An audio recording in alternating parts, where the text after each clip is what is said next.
Shalom, turakuramukije we mukunzi w'isengesho ribohora official, bana natwe wowe wakoze subscribe.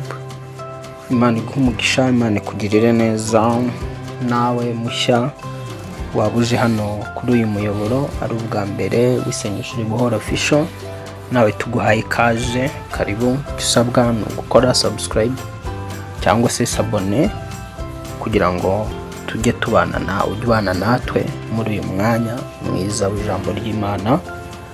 Tuje kuganira ijambo ry'Imana no gusenga. Turaganira umwanya muto hanyuma dusenge. Aho duherukira hano twaganiriye amagambo akomeye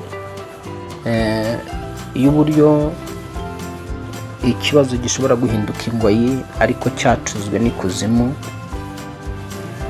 kigakoreshwa cyangwa se kikagushyirwaho kikakuboheshwa ariko bicishijwe mu cyitwa umwana w'umuntu. Twaranasenze n'ubundi rero tuje kuganira, hanyuma ariko umwanya wo kuganira uraba mugufi, ubundi dusenga Imana kugira ngo rero tutabatindiye twinjire muri uwo mwanya. Reka duhamagare Mwuka Wera azadufashe, ari wowe nawe agufashe kumva ibyo ugiye kumva kandi abashe no kukubohorera mu ijambo no mu isengesho. Mana yo kwizerwa no kwiringirwa, umuremyi w'ijuru n'isi, umuremyi w'imibiri twambaye, iyi mibiri ishaza, iyi mibiri igira garanti, iyi mibiri yakuwe mu butaka ariko ukaba waraturemye mu ishusho yawe mu mwuka. Nta garanti wahaye umwana w'umuntu, umuntu w'umwuka wamuhaye kubaho iteka.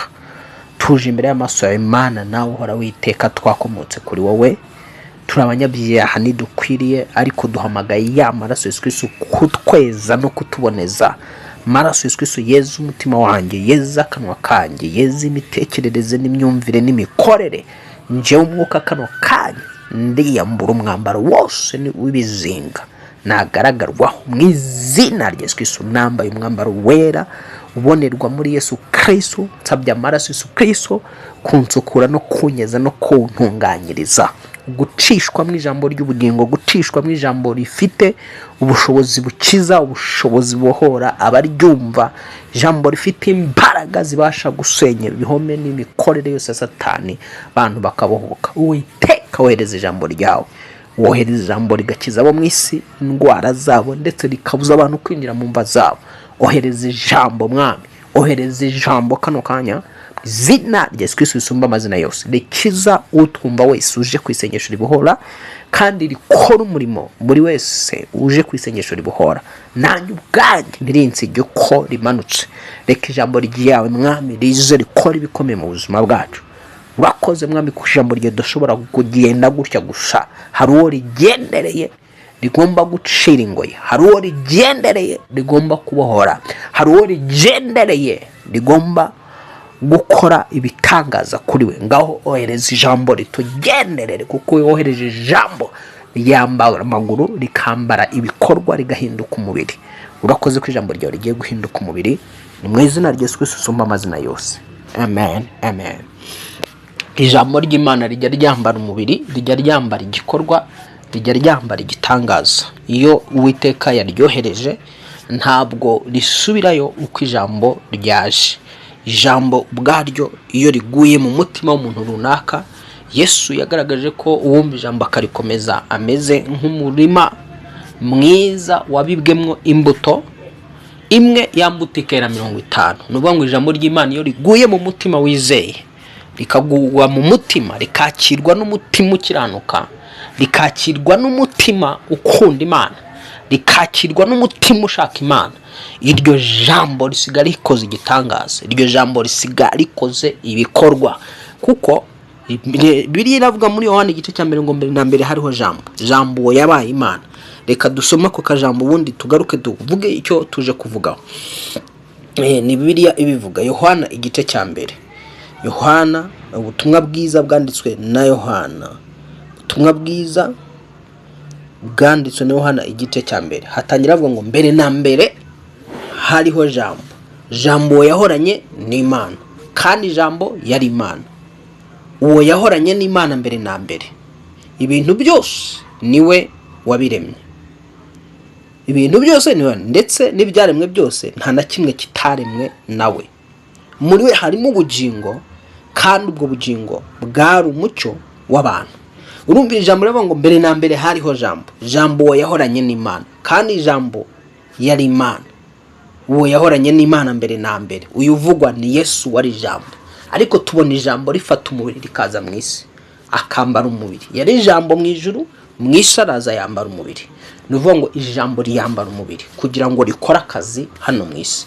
Imana yohereza ijambo ryambare igitangaza ku buzima bwawe mu izina rya Yesu. Ndakwaturaho kohererezwa ijambo rizana ibifatika, rizana ibigaragara ku buzima bwawe, rigukura mu muruho, rigukura mu bibazo no mu ntambaro uhagazemo mu izina rya Yesu Kristo watsinze urupfu n'ikuzimu kingana yagira ukingura.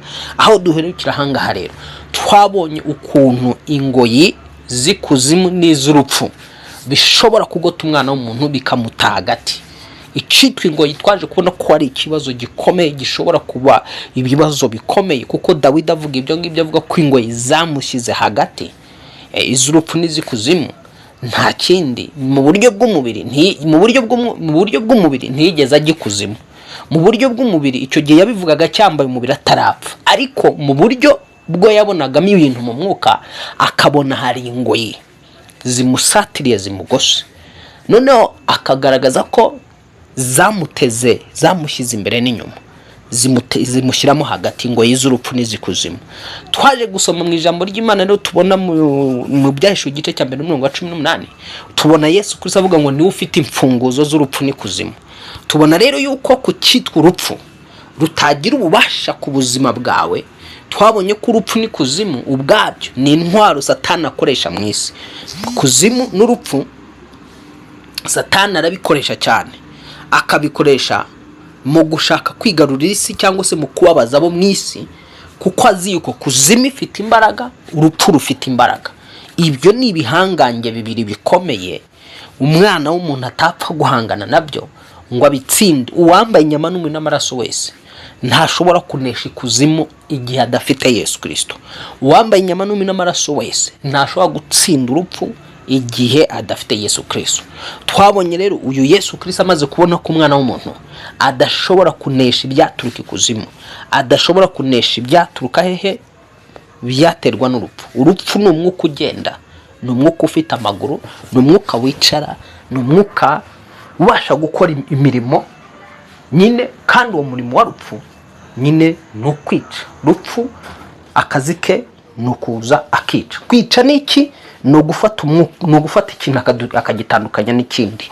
Noneho kuko icyo kintu cyatandukanyijwe tukavuga ngo umuntu yapfuye. Gupfa ni umwuka w'ubugingo cyangwa ni umwuka w'umuntu utandukanywa n'umubiri. Ni wowe umwuka utandukanywa n'umubiri wawe, tukabyita gupfa. Rupfa rero icyo akora, araza agatwara wowe imbere, agasiga umubiri. Yasiga umubiri, wa mubiri ntushobora gukomeza kubaho wonyine utari mu mwuka.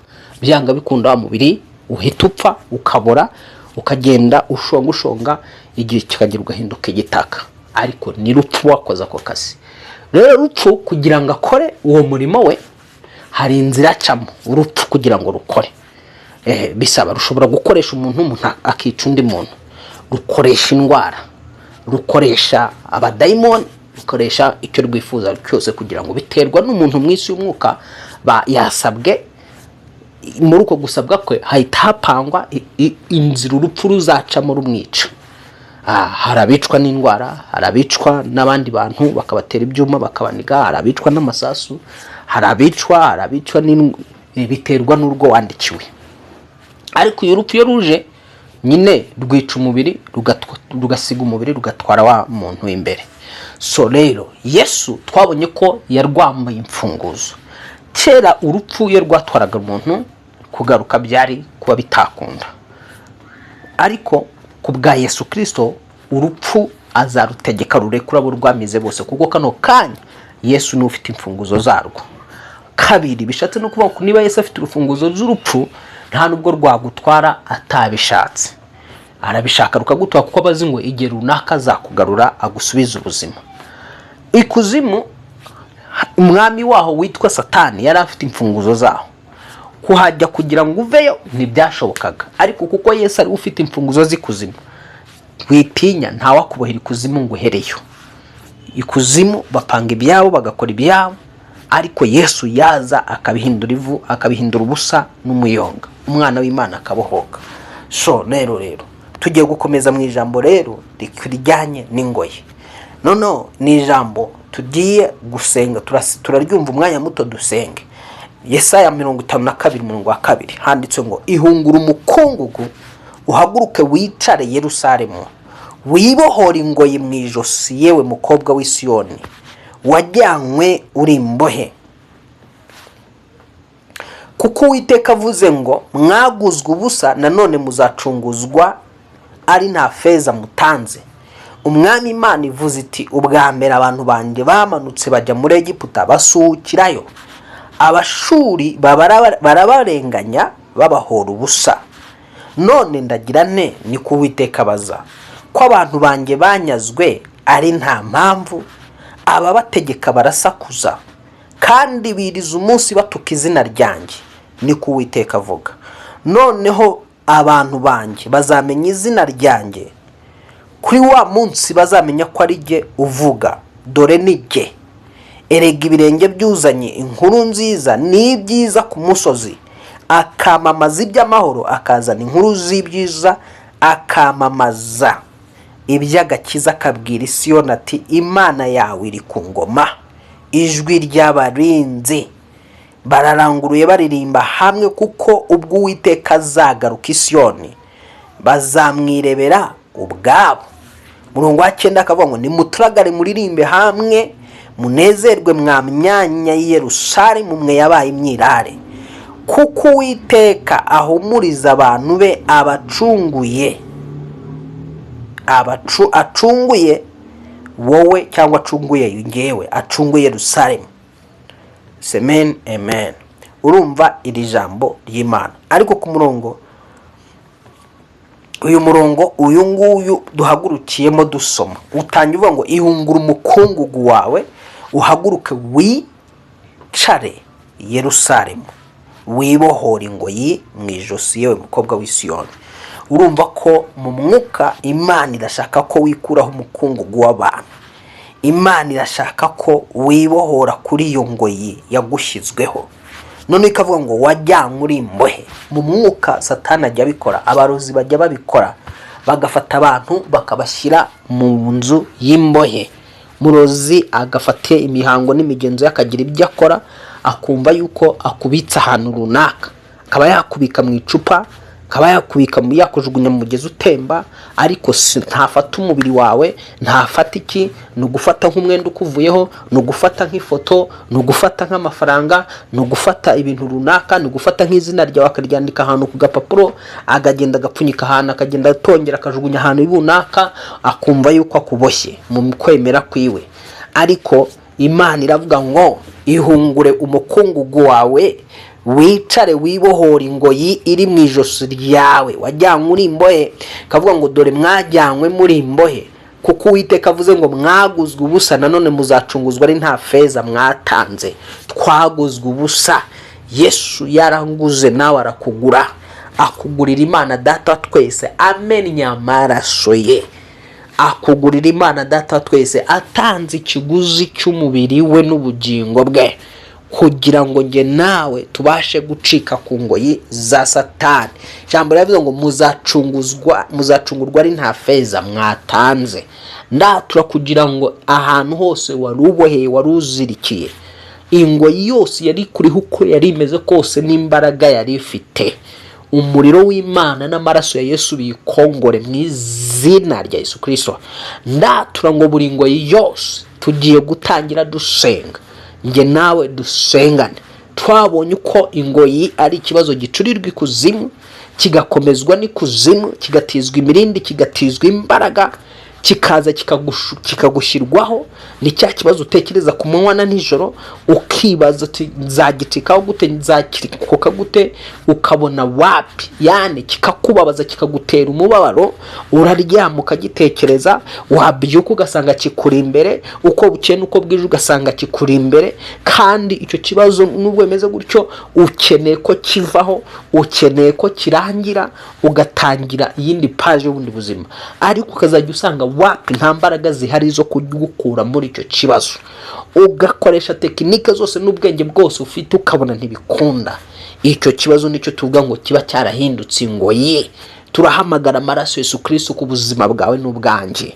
Imana Data twese ireba aho ntareba, ikabizi aho ibyo utazi, ikamenyera kuri ibyo wibwira n'ibyo utekereza. Imana rurema yakubumbabumbye ikaguteranyiriza mu nda ya nyoko uri amazi, mazi akagenda agaterana agahura agakora uwo mubiri wawe, kazana umwuka igatereka mu mubiri ukaba wowe.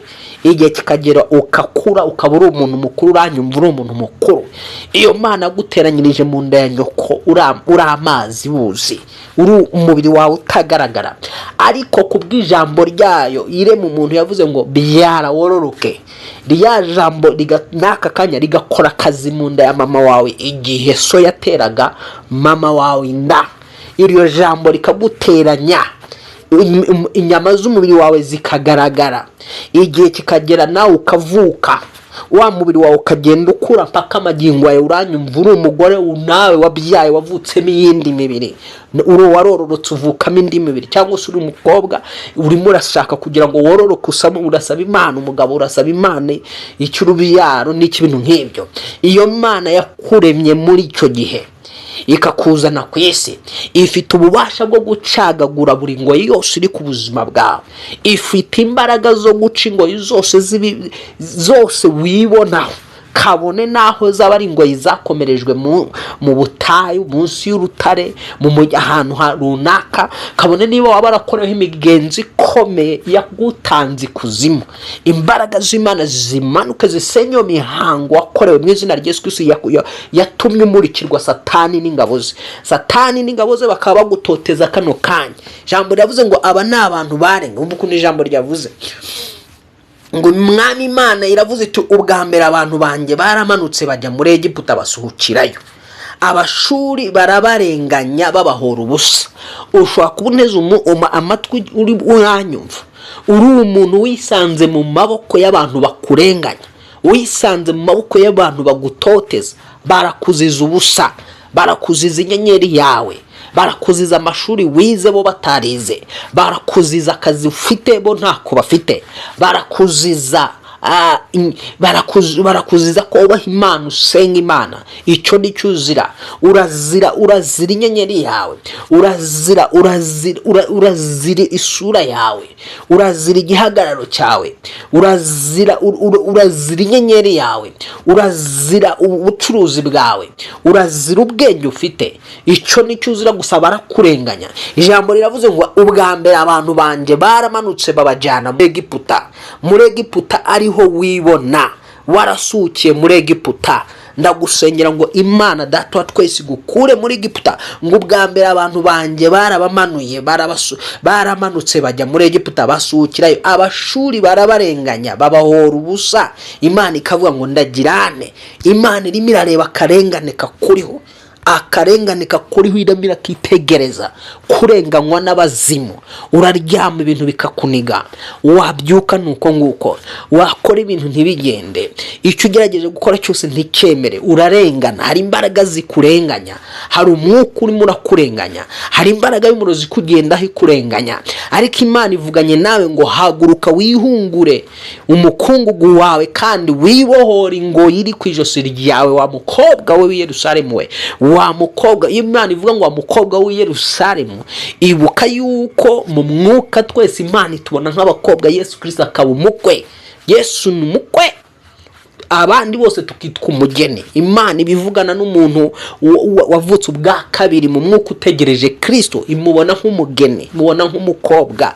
None Imana ikabona ko abakobwa bayo, abana bayo bariho ingoyi. Imana nicagagura ingoyi ku buzima bwawe mu izina rya Yesu Kristo. Buri ngoyi iri ku buzima bwawe, imbaraga z'Imana zitwikisha amaraso ya Yesu Kristo, imbaraga z'Imana zikongore. Ingoyi washyizweho n'abarozi bo mu miryango yaho uvuka, iyo waba warashyizweho na sogokuru wawe, iyo washyizweho na nyogokuru wawe, iyo washyizweho na nyoko, iyo washyizweho na so, iyo washyizweho na so wanyu, iyo washyizweho na nyokorume wawe, iyo washyizweho n'umuturanyi waho ngaho mutuye, iyo washyizweho n'umupfumu, iyo washyizweho n'abakwanze, izo ngoyi nizicika mu izina rya Yesu Kristo. Ijambo ryaravuze ngo ubwo abanyabyaha bankize ku ngoyi.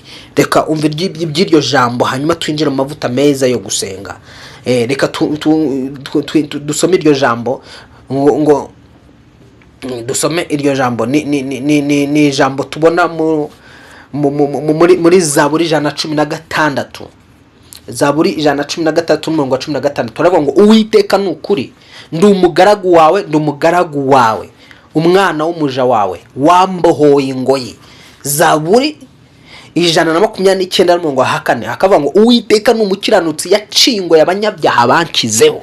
Abarozi bagushyizeho ingoyi y'ubukene, bagushyiraho ingoyi y'inyatsi, bakubohesha umwuka w'inyatsi, bakubohesha umwuka w'ibyaha. Barozi bakubohesha umwuka wo kutubaka, bakubohesha umwuka wo kutabyara, bakubohesha umwuka w'agahinda n'umubabaro. Uhorana umubabaro n'agahinda n'intimba byo ku mutima ibihe byose. Unezerwa umunsi umwe, iyindi minsi yose ukasanga uyibayemo mu mubabaro. Iyo ni ingoyi waboheshejwe. Uwiteka aje guca iyo ngoyi mu izina rya Yesu. Ndagusengera ngo Uwiteka ace ingoyi abanyabyaha bagushizeho, abakozi ba Satani bagushizeho, abana b'ikuzimu bagushizeho, bashatse kugutanga igitambo ngo bigitambo cyabo, bo batera imbere bakwambukireho bagiraho bifuza, hanyuma wisanga uri ku ngoyi yabo. Imbaraga y'amaraso ya Yesu Kristo ndayururutsa ku buzima bwawe, ndayururutsa mu mwuka. Imbaraga y'amaraso ya Yesu Kristo ndatura ngo amaraso ya Yesu Kristo yururuke ku buzima bwawe, yururuke ku buzima bwawe n'imibereho yawe mu buryo bw'umwuka. Ingoyi y'ikuzimu yariboshye amaboko, yariboshye ijosi, yariboshye amaguru, chika mu izina rya Yesu Kristo.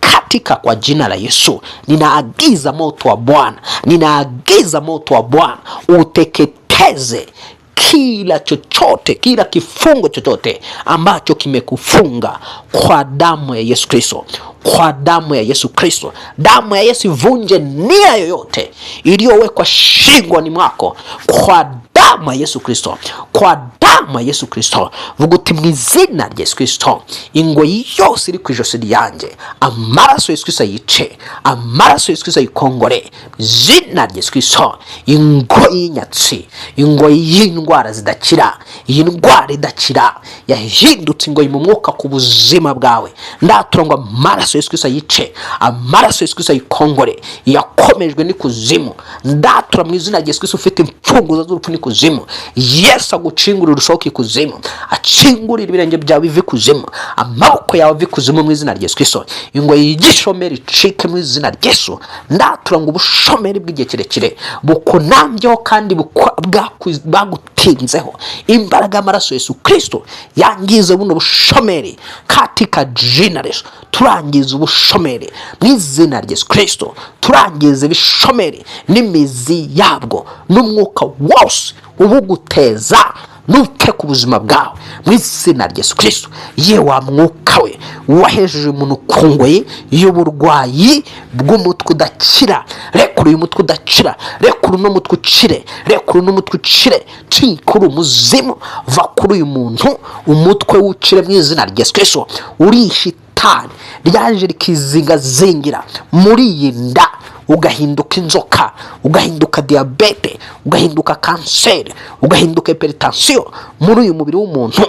cika uciwe n'amaraso Yesu Kristo. Acira amaraso Yesu Kristo wa mwuka we, sohoka muri uyu mubiri w'umuntu bohoke, sohoka muri uyu mubiri w'umuntu ukire. Izina rya Yesu Kristo risumba amazina yose, izina rya Yesu Kristo rifite imfunguzo y'urupfu n'ikuzimu. Iyo umuntu turatura ngo aracinguriwe, turamamaza ngo aracinguriwe, avanywe mu maboko y'abazimu, avanywe mu maboko y'abarozi, avanywe mu maboko y'abamuboshye, avanywe mu maboko y'amuziritse. Mu izina rya Yesu Kristo, mwebwe mwaziritse uyu muntu, marayika w'Uwiteka batatanye, ijuru ribatatanye, murekure urubyaro rwe, abashe kubyara, abashe gusama. So petese kiyahoria, ndatura ngo umuriro w'Imana umanuke muri inda, iyi nda yazibye, iyi nda yabujijwe gusama, umuriro w'Imana uyinjiremo, utwike ibintu byose biri muri inda bituma ino nda idasama, uyu mugore adasama. Ndatura gusama kwawe, yewe mugore, ndatura gusama kwawe, maze igihe kirekire warabuze urubyaro, satani yagushize ku ngoyi y'ubugumba. Ndatura ngo amaraso Yesu Kristo aguce ubugumba mu izina rya Yesu Kristo. Buri muvumo wose wavumye inda, wavumwe bakakuvuma, bakatura yuko utazigera usama, bakatura ko utazigera uheka, ndakwatura wo guheka, ndakwatura wo gusama. Ngwesheje umugisha wo gusama mu izina rya Yesu Kristo, ngwesheje umugisha wo guheka mu izina rya Yesu. Ndakuvumura sibyo iyo mivumo y'abarozi, iyo bakohereye ngo udaheka, iyo bakohereye ngo udasama, katika jina la Yesu risumba amazina yose. We baturiye ko nta kintu uzigera wimarira, ntacyo uzigezaho. Ndahanagura umuvumo bakuvumye mu izina rya Yesu. Ndarekura amaraso Yesu Kristo aguhanagureho umuvumo wo kuba bavuze ko ntacyo uzimarira, urakimariye mu izina rya Yesu Kristo. Mwata umugisha wo kwimarira, kwigeza ku bintu bikomeye. Data twese kugejeje ku bikomeye mu izina rya Yesu Kristo. Yakuremye kaguteranyiriza mu nda ya nyoko, ikugejeje ku bikomeye mu izina rya Yesu Kristo. Mwana w'Imana uhoraho, we barekuyeho umuvumo yuko niyo wakora akazi ukora ntacyo kazakugezaho, katika jina. Ndaturangwa ku kazi kawe kakubera kumugisha, kakuvana ku rwego ujye ku rundi mu izina rya Yesu Kristo. Amaraso Yesu Kristo aguhanagura imivumo y'ubwoko bwose, imivumo y'abantu igushireho. Zo petese kiria ikuvao mu izina rya Yesu Kristo, ikuvao mu izina rya Yesu Kristo. Umwana w'Imana nzima, urakoze mwami Yesu Kristo. Icyari ngoyi kuri uyu mukobwa, icyari ngoyi kuri uyu mugabo, icyari ngoyi kuri uyu musore, icyari ngoyi kuri uyu muryango, amaraso Yesu Kristo agice, imbaraga z'umwuka wera zigitwike, zina rya Yesu zikirimbure. Ndamamaza gutabarwa kwawe, ndamamaza kubohorwa kwawe, zina rya Yesu Kristo amazina yose, zina rya Yesu Kristo ritinywa n'abazimu, zina rya Yesu Kristo ritinywa n'abadayimoni, zina rya Yesu Kristo ritinywa n'urupfu, zina rya Yesu Kristo ritinywa na kuzimu. Ndatura ngo ibyo bibazo bihunga izina rya Yesu Kristo nkwaturiyeho, ibyo bibazo bihunga izina rya Yesu Kristo ndi kuvuga, zina rya Yesu Kristo. Iyo ngo icike mu izina rya Yesu Kristo, iyo ngo iri ku maboko yawe kugira ngo amaboko yawe atacira adasingira, cika mu izina rya Yesu Kristo. Amaraso Yesu Kristo aciye ngoyi, amaraso Yesu Kristo aciye ngoyi, ingoyi zifunze ingendo zawe, ingoyi zifunze intambwe zawe, cika mu izina rya Yesu Kristo. Petese kiriahoria, ndaturongo amaraso Yesu Kristo anyanyagizwe ku birenge byawe, ibirenge byawe n'ibyanjye bihorwe mu izina rya Yesu Kristo. Amaraso Yesu Kristo anyanyagizwe kuri ibyo birenge mu izina rya Yesu Kristo. Umwana w'Imana nzima, buri marozi y'ibitegano watezwe kugira ngo utava ku rwego rumwe, kugira ngo uhore wizengurukaho, ibyo birozi by'ibitegano ndabitwikisha amaraso Yesu Kristo. Ndagutandukanya na buri kintu cyose gifite aho gihuriye n'uruzingo wazinze mu izina rya Yesu Kristo. Niba ari urukweto watwawe, niba ari sokisi, niba ari ikintu icyo ari cyo cyose, niba ari ubutaka bwawe wakandagiye byafashwe mu mwuka bigakorerwa imigenzo kuguhambira, ndatwika ibyo ngibyo bakoze baguhambira kwa jina la Yesu Kristo. Ndamanura amaraso Yesu Kristo ku birenge byawe, birenge byawe ndabitandukanya n'imitongero n'imigenzo n'imihango yakoreshejwe baboha intambwe zawe mu izina rya Yesu, bagamije kugira ngo baguhereze ku ngoyi, ingoyi z'ubuzima bwizengurukaho, ingoyi z'imibereho idahinduka. Izo ngoyi cika mu izina rya Yesu Kristo. Ndazica mu izina rya Yesu Kristo, ndazica mu izina rya Yesu Kristo, ndazica mu mbaraga amaraso Yesu Kristo. Ndakwatura kubohoka kw'intambwe zawe, ndakwatura kubohoka kw'ibirenge byawe.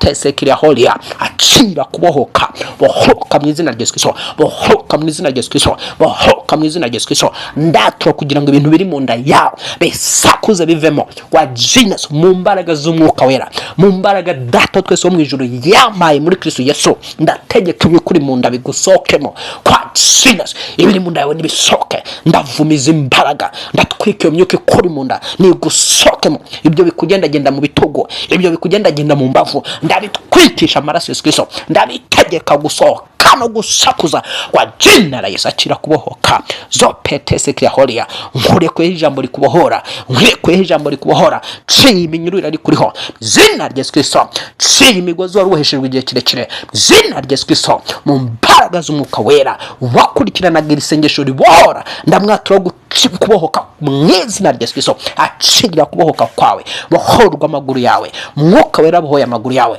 mwuka wera bohoye ibyo birenge zina rya Yesu Kristo mwuka wera bohoye intambwe zawe zina rya Yesu Kristo wari waramanuwe warajyanywe muri Egiputa wari waramanuwe barakujyanye i Babuloni urenganywa n'abarozi izina rya Yesu Kristo akakanya imbaraga za kurenganyaga zose marayika witeka zihagurukire yisumba byose zirwanye izina rya Yesu Kristo barozi bakurenganya marayika witeka barwanye marayika witeka birukane izina rya Yesu Kristo umwana w'Imana nzima abakurenganya mu buryo bw'umwuka bakurogesha bakuvuma bagutanga ibitambo abashaka inyenyeri yawe abayitwaye n'abayinyaze baba abambaye inyama n'amaraso cyangwa badafite umubiri n'amaraso baba ari imyuka y'abapfuye sekiria holia iyo myuka y'abapfuye ni kuvera isubire mu rupfu rwayo mu izina rya Yesu tegetse imyuka y'abapfuye kuguhunga isakuze ive mu mubiri wawe kwa Jesus yemwe mwamyuka mimwe musakuze muve mu mubiri w'uyu muntu muve mu buzima bw'uyu muntu mumaze igihe kirekire mwicaye mu buzima bwe mumutoteza mumubabaza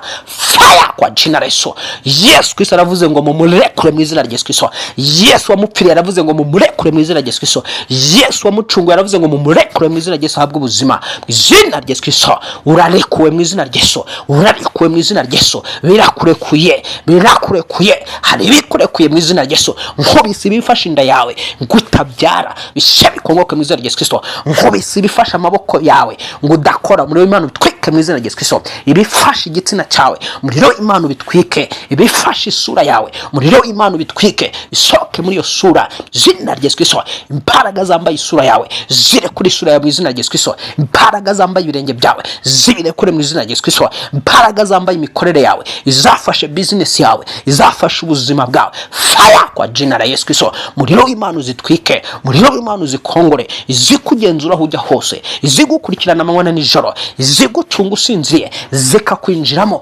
muriro w'Imana uzitwike fire katika jina la Yesu fire katika jina la Yesu Kristo mwacungujwe mwaguzwe ubusa muzacunguzwe ubundi ni kijambo rivuze izina rya Yesu ndatura ngo Uwiteka gucungura gukure mu maboko y'abakurushaga imbaraga Uwiteka gucungura gukure mu maboko y'ikuzimu mu izina rya Yesu Kristo Uwiteka gucungura gukuye mu maboko y'umurozi ukurusha imbaraga izina rya Yesu Kristo Uwiteka gukuye mu maboko y'abazimu bakurushaga imbaraga mu izina rya Yesu Kristo Uwiteka cingwe yose yari kuziritse urakoze mwami ko cingwe ku bantu bawe urakoze ko cingwe kuri uyu mukobwa urakoze ko cingwe kuri uyu muhungu izina rya Yesu Kristo urakoze ko cingwe kuri uyu mugabo fete sekiria holia kwa jina la Yesu Kristo usumba amazina yose kwa jina la Yesu kibazo cyahindutse umunyururu kuri wowe kwikishije kandi gicishishije amaraso Yesu Kristo ndatura ngo amaraso Yesu Kristo anyanyagire kuri wowe anyanyagire mu buzima bwawe bw'umwuka acingo zikuriho n'ibyuma bikuriho n'iminyururu ikuriho mu izina rya Yesu Kristo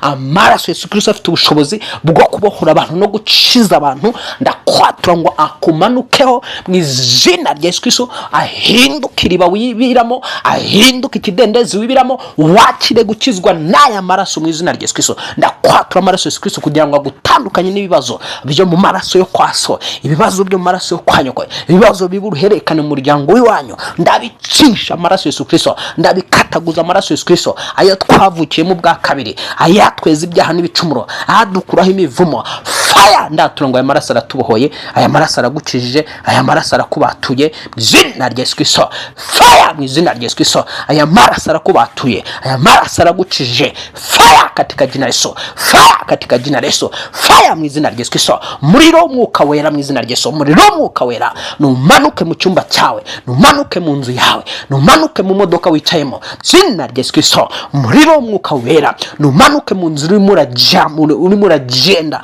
katika jina la Yesu. Maraso Yesu Kristo namanuka utuye, namanuka huri katika jina n'umuriro mwuka wera. Bitwike bikugarije, bitwike bikurondora wowe utareba, ibikureba utareba, bikurwanya mu nijoro, ibikumviriza wowe utumva, ari wowe bihiga, ari wowe bigenza. Umuriro w'Imana bitwike mu izina rya Yesu Kristo.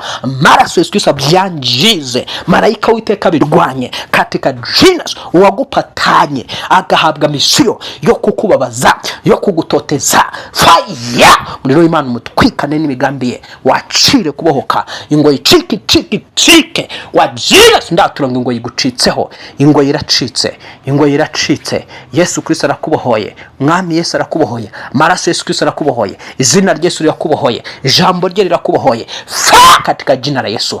Zamurira Imana yawe cyubahiro, uyibwire ngo Mana urakoze kumbohoreye muri iri sengesho, uyibwire ngo Mana urakoze kunciyeho ingoyi zose zari zindiho. Urakoze ubwire Imana, Mana ndagushimira ko umporeye kubandenganyaga, wabibonaga ko nari maze iminsi mu karengane. Urarenganywa n'imizimu y'imiryango, urarenganywa n'abarozi, abarozi barakurenganya. Aka kanya mu izina rya Yesu Kristo Uwiteka arakurenganuye, aciye ko karengane kwa jina la Yesu. Imana ica karengane manutse ku buzima bwawe, Uwiteka uca karengane manutse ku mibereho yawe kwa jina la Yesu. Ndatura ngo umuriro w'Imana utwike kandi wirukane imbaraga z'Imana, byirukane byakurenganyaga byose mu mbaraga z'umwuka wera. Marayika wegeranya na manuka yegeranya abakurenganya bose, baboherwe icyarimwe, bazigumwe kure yawe mu izina rya Yesu Kristo. Nk'uko abari barenganyije Daniel ari bo bafashe bakegeranywa n'imiryango yabo, bagatabwa mu rwobo rw'intare, Daniel akavamo ari mutaraga. Ndatura ngo mu izina rya Yesu Kristo abasha gushize mu bibazo, abagushize mu ntambara zidashira, abagushize mu byago, abaguteje ubukene, abaguteje inyatsi, abaguteje kuburirwa, abaguteje ibibazo byufite kano kanya, mu izina rya Yesu ndatura ngo marayika w'Iteka bigukuremo mu izina rya Yesu Kristo. Kandi marayika w'Iteka abafatebo abashiraho bari baragushize mu izina rya Yesu Kristo, maze intsinzi y'amaraso Yesu Kristo, intsinzi y'umukiza n'umucunguzi Uwiteka kurenganura abarengana, akurenganure kano kanya. Urarenganuwe mu izina rya Yesu Kristo, urarenganuwe mu izina rya Yesu Kristo. Urakoze mwami kurenganuye abantu bawe, uhabwe amashimwe, uhabwe icyubahiro, izina ryawe rikuzwe kandi izina ryawe rihimbazwe ibihe byose bidashira. Amen, amen, amen. Muri iri sengesho hari abantu Imana ibohoye inda zabo, bari baravumwe kutabyara no kudaheka. Imana ivumuye umuntu wari ufite icyo kibazo, wari warabuze urubyaro, ivumuye inda yawe, ivumuye umugongo wawe, ugiye gusama kandi ugiye guheka mu izina rya Yesu Kristo. Muri iri sengesho Imana iciye ingoyi zari ziri ku buzima bw'abantu, ingoyi z'ubushomeri ziracitse, igisuzuguriro kiracitse. Hari abantu Imana ibohoye, hari indwara iranduye mu mibiri y'abantu, hari za diabete, hari za kanseri Imana ihanaguye mu mibiri y'abantu, hari ibibazo Imana ikataguye bivuye mu buzima bw'abantu, byari byarababoheshejwe mu buryo bwa kirozi, biracitse mu izina rya Yesu. Imana ije kurenganura, irakurenganuye, ifashe ba bandi bakurenganyaga, abo nibo ishyizeho bari baragushize mu izina rya Yesu. Uko byagenze mu gihe cya Daniel, Daniel aragambanirwa atabwa mu rwobo rw'intare, atawe mu rwobo rw'intare, marayika w'Iteka aramanuka bumba iminwa y'intare. Abari bamutayemo bagenda bazi yuko bamurangije, byamurangiranye, ariko bahamagaye basanga umugabo aracyari muzima. Basanze umugabo akiri muzima, umwami aravuga ati mufata abo bantu n'imiryango yabo yose yagambaniye Daniel, mubajugunye mu rwobo rw'intare. Ijambo ryavuga ngo za ntare zabasamiye hejuru, zirabakacanga n'amagufwa yabo zirayamenagura. Daniel avamo ari muzima. Imana ifasha abantu bakurenganyaga, bakugambaniraga, bafite ahantu bari baragushize, abagutaye mu rwobo rw'ubukene, abagutaye mu rwobo rw'indwara zihora zisimburana ku buzima bwawe. Imana ibatayemo, ikuvanyemo mu izina rya Yesu Kristo. Abagutaye mu rwobo rw'ubugumba, Imana ikuvanye mu rwobo rw'ubugumba, urasamye mu izina rya Yesu Kristo. Abagutaye mu rwobo rw'inyatsi, urafata ikintu kigahita kiguca mu myanya y'intoki, Imana igukuye mu rwobo rw'inyatsi mu izina rya Yesu, kuvanyemo. iba bo ubwabo marayika arabafasha bari ata muri urwo rwobo rw'inyatsi. Imana ivanya abantu mu rwobo rw'imibabaro n'intimba n'agahinda gakomeye. Abantu bari baragushize mu rwobo rw'intimba n'agahinda gakomeye, Imana irabafashe, marayika w'Uwiteka arabegeranyije abatayemo bakuvanyemo mu izina rya Yesu. Ndavugana nawe, hari ijambo rigukuye muri urwo rwobo, hari ijambo rigukuye mu ngoyi, hari ijambo rikuvanye iyo za Babuloni aho wagiye kurenganyirizwa, aho ngaho muri icyo gihugu cy'uburetwa muri Egiputa aho wisanze. Imana iravuga ngo abantu banjye bwa mbere bamanutse muri Egiputa, bwa kabiri babajyana i Babuloni ari imbohe. Mbigenze gute? Ifashe ibyemezo byo kugira ngo igukure muri ako karenganyo mu izina rya Yesu. Uwiteka gukuye mu karenganyo k'igihe kirekire, izamurira icyubahiro ihe amashimwe, uvuge ngo Mana urakoze kumbohoye, Mana urakoze kucingo yari iri ku ijosi ryanjye, Mana urakoze kunkuyeho umukungugu. Hari umukungugu mwinshi wari uri ku buzima bwawe, ariko ijambo ryavuze ngo ihungure wa mukobwa we Yerusalemu we, ihungure uwo mukungugu. Uwiteka arakuzamuye, hari ikintu akoze mu buzima bwawe. Imana iguha umugisha, Imana ikugirire neza, uhabwe umugisha n'Imana, ugirirwe neza n'Imana. Izi ngoyi ziciwe ku buzima bwawe ntabwo zizagaruka ukundi mu izina rya Yesu, ntabwo zizagaruka ukundi mu izina rya Yesu. Hari abantu Imana ivumuye bari baraturiho amagambo yo kuvuga ko ntacyo bazimarira. Uwo muvumo kuvanwa mu izina rya Yesu ugeze kubikomeye. Imana ikugejeje ku bintu bikomeye cyane kandi bihambaye.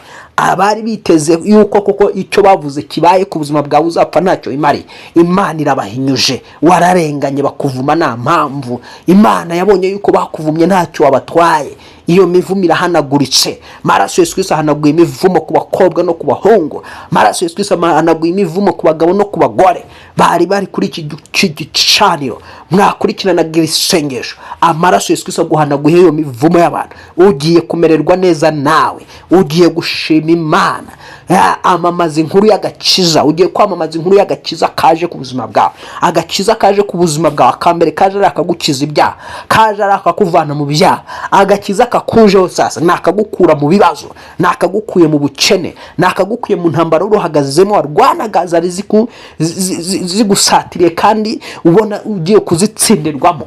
Agakiza k'Uwiteka kakuvanye muri izo ntambara. Akiri gutabarwa n'Imana mu izina rya Yesu. Akiri ibisubizo bivuye mu ijuru. Imana y'amahoro iguha umugisha, Imana y'amahoro ikugirire neza. Wadukurikiranaga utarakora subscribe, ntugende utayikoze. Icya kabiri kandi, igihe dusenze ugashaka gufata ibisubizo no gushimangira ibisubizo by'isengesho, ituro niryo rishimangira gufata umugisha.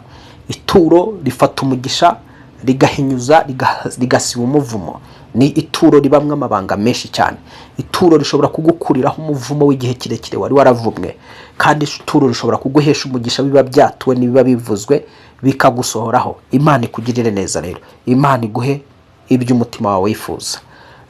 Ushaka no kudutera inkunga no kudushyigikira kugira ngo uyu murimo w'Imana ukomeze, urabona telefoni yacu muri screen.